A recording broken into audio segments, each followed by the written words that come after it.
What's up YouTube? Dan here from Zephyr Games. We're here with Brad. Now Brad, obviously you should know the name as he did really well at ILDS a couple of years ago with Blue Eyes. He won that. Not only that, but most recently he went to YCS London and stormed the top 32 with his Pendulum Magicians.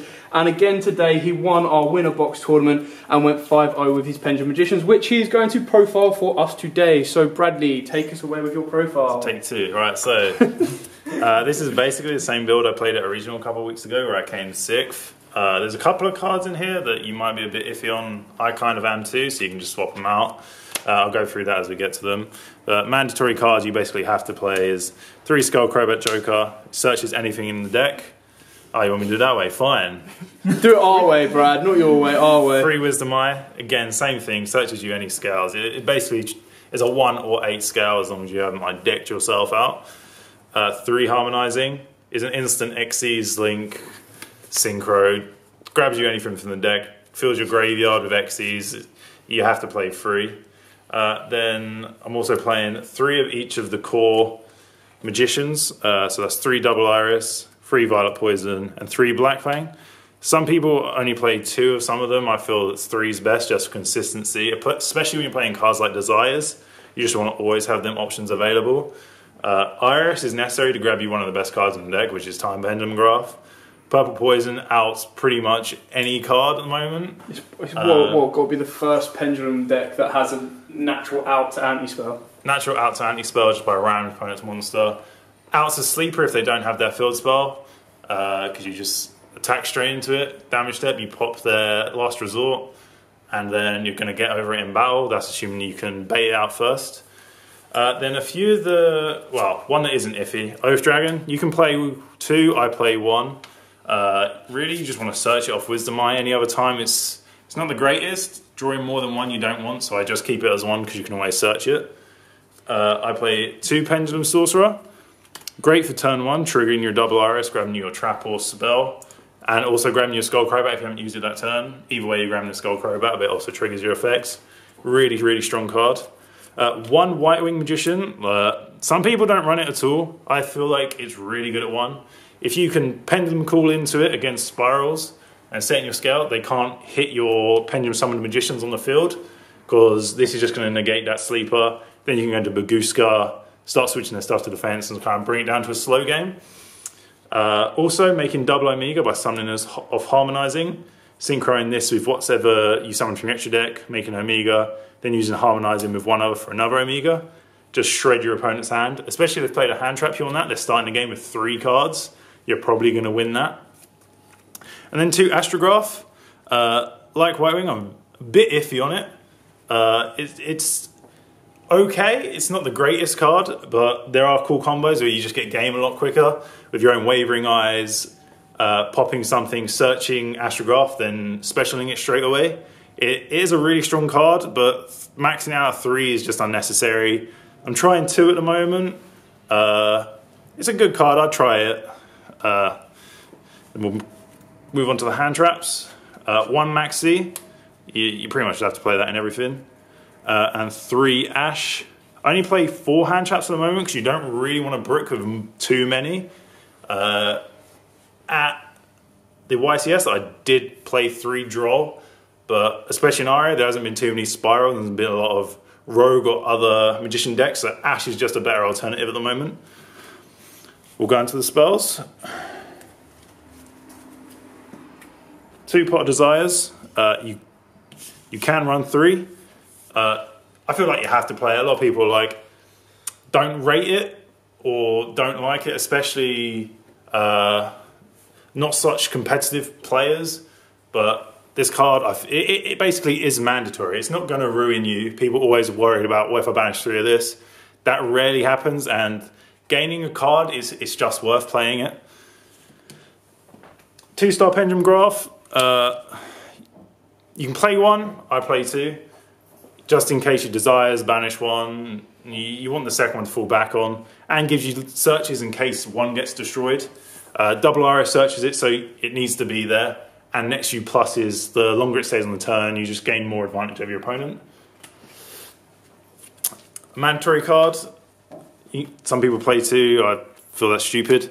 Duelist Alliance, I play at 3, searching Pendulum Graph, both the spell, the trap, Double Iris Magician, as it's treated as a Pendulum Dragon, it can be searched, and Performer Power Pendulum Sorcerer, as well as Pendulum Call. I only play 1. You don't ever want to see more than 1 because you're just going to discard it. So it's better to have Duelist Alliance to search it if you need it. That's a Duelist Alliance acts as a flex card, grabbing you this when you need it, especially if you've baited out your opponent and checked they don't have Ash by using Desires. Then you just grab this and you grab whatever you need from your deck.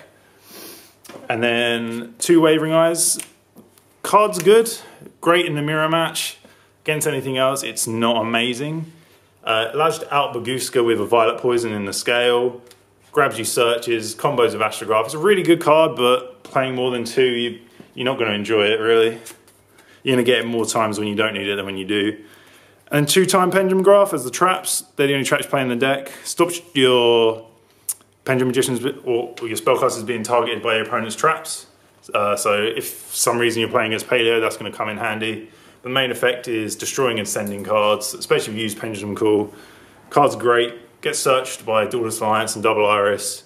This is the problem card in the deck for your opponent. Just such a really strong card. Do you want side or extra? Go with side. Side?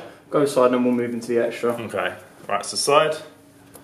3 evenly matched. This card is so strong going second. Leaves your opponent with 1 card.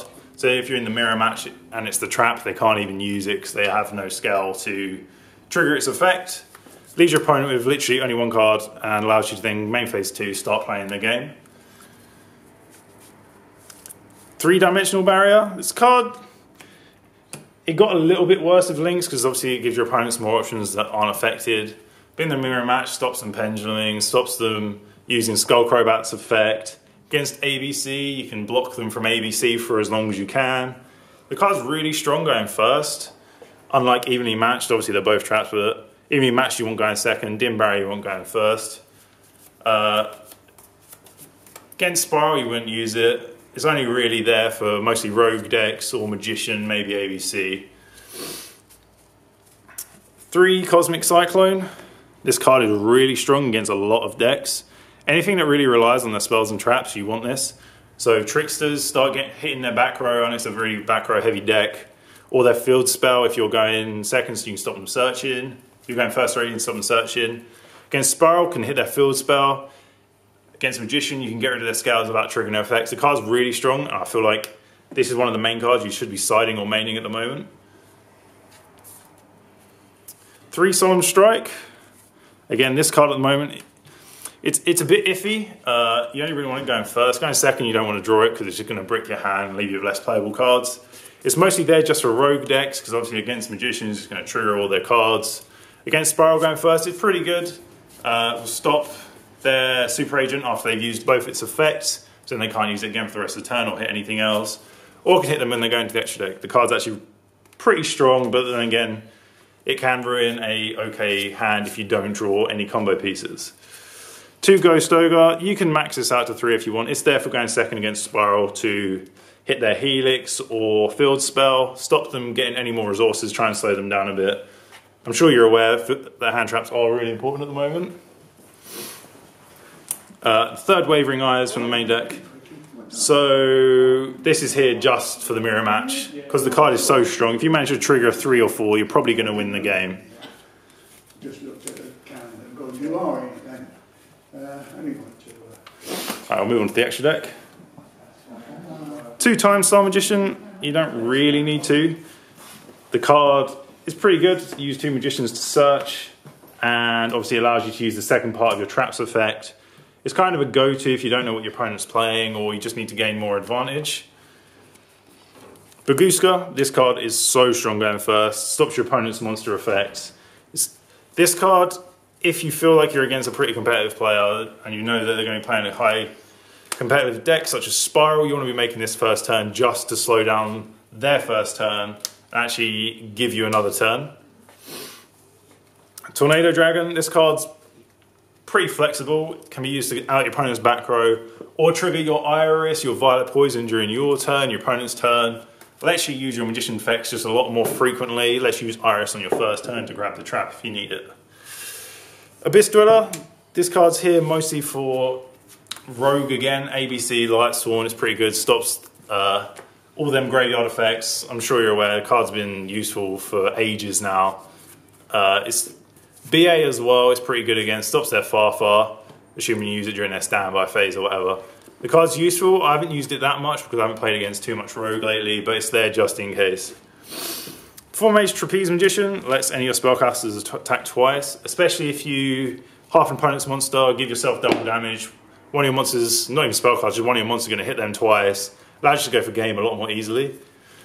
Similar to Supreme King Dark Rebellion, hits for massive damage over anything with big attack. It is literally there just to game your opponent. And that's what you want to do with this deck a lot of the time. You just kind of look for the little way that you can get your opponent's life points down to 0 rather than maintaining more advantage than them. You can kind of, even if you're not necessarily winning the game, you can just steal the victory by getting their life to 0. Utopia package, haven't really used it much. It's just there, again, just in case they have any kind of battle traps, graveyard effects. Say you're in BA, they set a card you're worried it's far or something, you can just make this, attack over it, and you're going to be safe.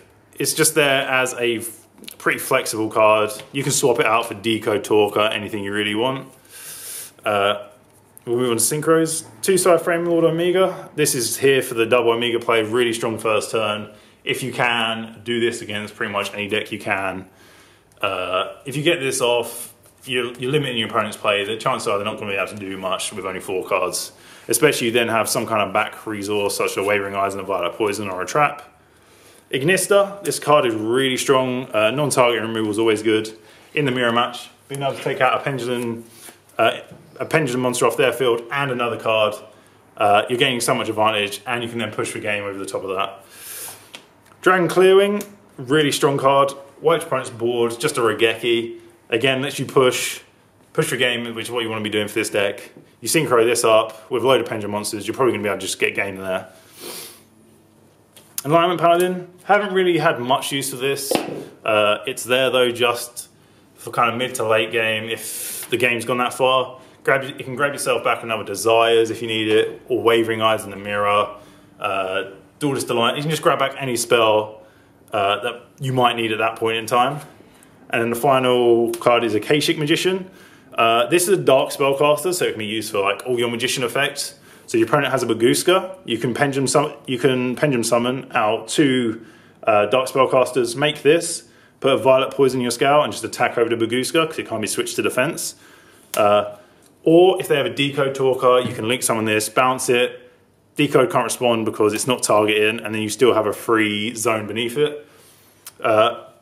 Any cards in here can be switched out for your own Decode Talker. I will probably be putting it in.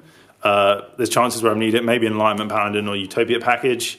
There's a lot of flex in this extra deck. Nothing's too mandatory. You can kind of do whatever you want with it. So yeah, that's pretty much it. Any questions? Any questions? Me. Yeah. Hey, why do you call Omega? Why is it Omega, not Omega?